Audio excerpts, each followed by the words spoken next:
Thankful Thursday. How you doing today? 2016. You rocking? You rocking? You crushing it? I hope you are. And if you haven't been, at the end of this video, I hope you decide that you will make the step necessary to do it. Because you know what, ladies and gentlemen, in order to soar, you've got to jump, right? You've got to jump. You got to get out of the nest.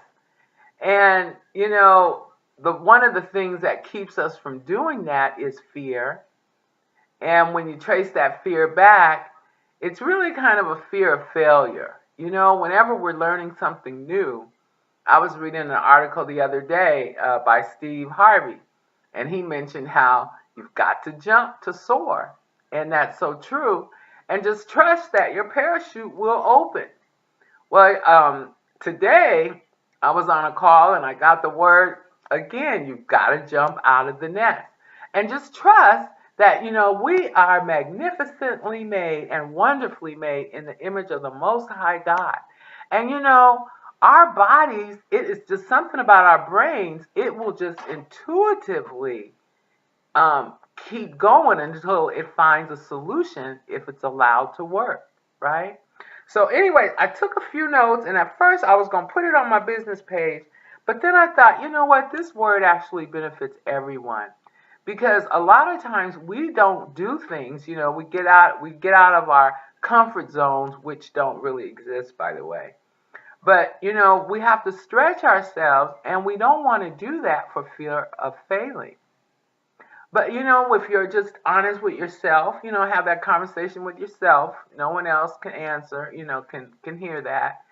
And face your failures. You have to take responsibility, ownership of those things, because those failures, the world has us so programmed kind of crazy. But failures are actually a good thing, because as long as you fall forward, remember anybody playing sports, you always fall forward, right?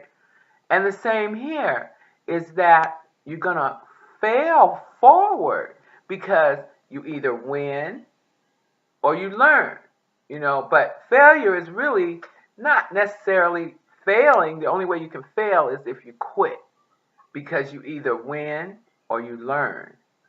And in that being the case, and for those that are independent business owners, we tend to get into something and we go along, and we do the steps, and it doesn't work, and we want to first of all just say, oh, this system doesn't work, this company's not right, my sponsor's not helping me, blah blah blah, and we don't take ownership, but we have to take ownership. So just the other day, before the new year, I had to be honest with myself and ask, so let's look over your year, which you should be evaluating your week weekly. Rate your week weekly.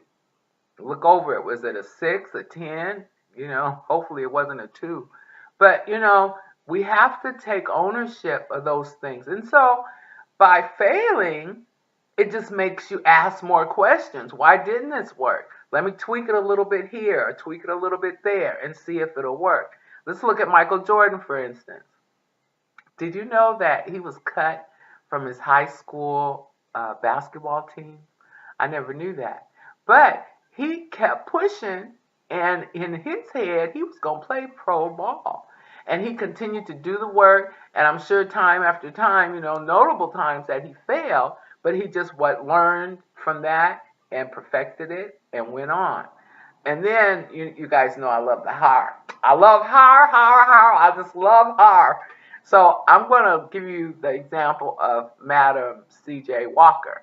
Her real name was Sarah Breedlove. Like breeding, children breed love. What a last name, huh?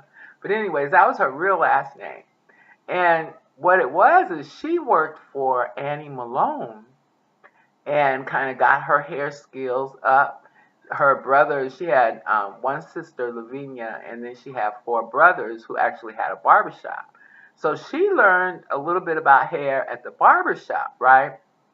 And back then, in those days, that was they would use lye, to make our hair straight.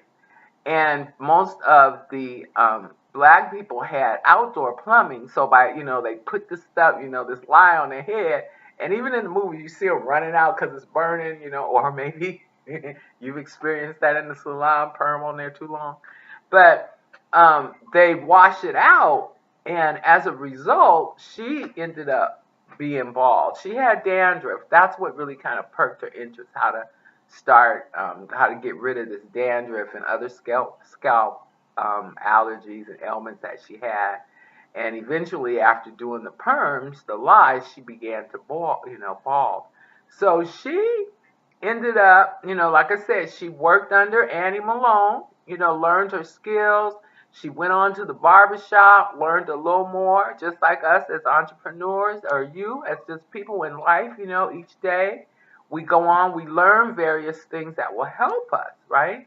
So she learned those skills and she continued till she created her own products. And then her and her husband, they traveled all over. It's quite an interesting story. But she's known as a famous entrepreneur and philanthropist. And so had she given up, because, I'm sure her first few batches of hair cream did not come out fine, we wouldn't even know, we wouldn't know about it. So to encourage you, jump out the nest. Just jump out the nest and trust that your parachute will open. And the one thing also, beloved, I want you to know is that the good thing is your parachute will open, and if you ask questions, like, okay, this week you might try something and you know what, it didn't work. Well, don't stop completely. Don't give up your ideal. Don't give up your dream. Don't say, oh, I just can't do this. Just go back and try it again in a different way, right? So you just go at it in a different way, because answers cannot hide from questions. So as long as you're constantly questioning your activities, you're managing, monitoring, and tracking, you're successful, right? Because success is the real of someone that is progressively realizing a worthy ideal. And that's you. You matter. Thank you so much for watching, and I'll talk to you soon.